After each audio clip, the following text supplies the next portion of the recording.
Halo semuanya, kembali lagi dengan saya Yohanes Christian Dolok Saribu. Nah, pada video kali ini kita akan membahas mengenai poin terakhir pada nilai-nilai dasar aparatur sipil negara, yaitu kolaboratif. Kolaboratif berarti membangun kerjasama yang sinergis. Agar terbangun kerjasama yang sinergis dibutuhkan adanya kesediaan untuk bekerjasama dan sinergi untuk hasil yang lebih baik. Pemerintahan yang kolaboratif atau collaborative governance mencakup kemitraan institusi pemerintah untuk pelayanan publik. Dibutuhkan trust building, face-to-face dialogue, commitment to process, pemahaman bersama, dan pengembangan outcome untuk membentuk collaborative governance. Ada beberapa faktor yang mempengaruhi keberhasilan kolaborasi antar lembaga pemerintah. Faktor-faktor tersebut adalah kepercayaan, gaya kepemimpinan, pembagian kekuasaan, strategi manajemen, dan formalisasi pada pencapaian kolaborasi yang efektif dan efisien antara entitas publik. Tadi kan faktor yang mempengaruhi keberhasilan dalam kolaborasi antar lembaga pemerintah.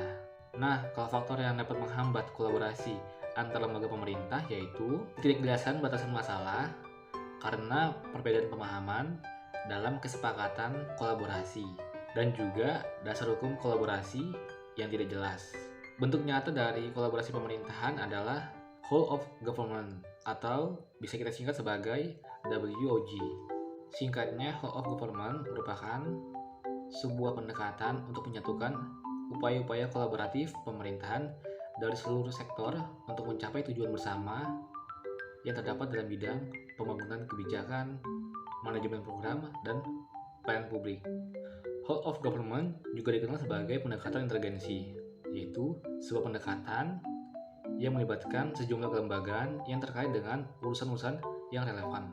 Ada beberapa keuntungan yang dapat diperoleh melalui pendekatan whole of government. Yang pertama, outcomes focus, yaitu berfokus pada outcome yang tidak dapat dicapai oleh kementerian atau lembaga sektoral secara masing-masing. Yang kedua, boundary spanning, yaitu implementasi kebijakan yang tidak hanya melibatkan satu instansi, melainkan lintas instansi.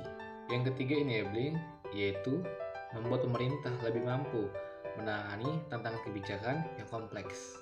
Dan yang terakhir, strengthening prevention, yaitu mendorong pencegahan terhadap masalah yang mungkin berkembang lebih jauh. Ada contoh sederhana yang bisa saya ceritakan sedikit mengenai penerapan nilai kolaboratif dalam kantor BPKAD Pemprov Kaltim. Kira-kira tahun lalu terjadi peralihan dari penggunaan aplikasi SIMDA ke FMIS. Sebelumnya, sudah beberapa tahun BPKAD menggunakan aplikasi SIMDA dalam kegiatan operasionalnya.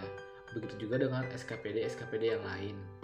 Baik pegawai BPKAD maupun pegawai SKPD-SKPD yang lain belajar menggunakan aplikasi FMIS yang merupakan produk dari BPKP.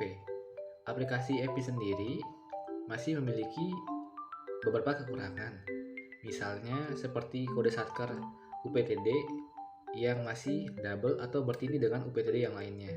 Tapi itu merupakan hal wajar karena ini merupakan tahun pertama penggunaan aplikasi FMIS. Dalam proses pengajuan permintaan SP2D, terdapat beberapa kali ketidakcocokan antara BPKAD dengan SKPD-SKPD yang lain. Oleh karena itu, BPKAD dan SKPD-SKPD yang lain seringkali berkomunikasi dan bekerjasama untuk menentukan standar pengajuan SP2D yang benar. Standar yang disepakati diusahakan sesuai dengan kaidah penggunaan FMIS. Wah, ternyata nilai kolaboratif sangat berguna dalam memecahkan suatu masalah. Oleh karena itu, mari kita menjaga nilai kolaboratif pada diri kita masing-masing. Sekian yang bisa saya sampaikan dalam video kali ini. Kurang lebihnya saya mohon maaf. Saya Yohanes Christian Dolok Saribu. Salam kolaboratif.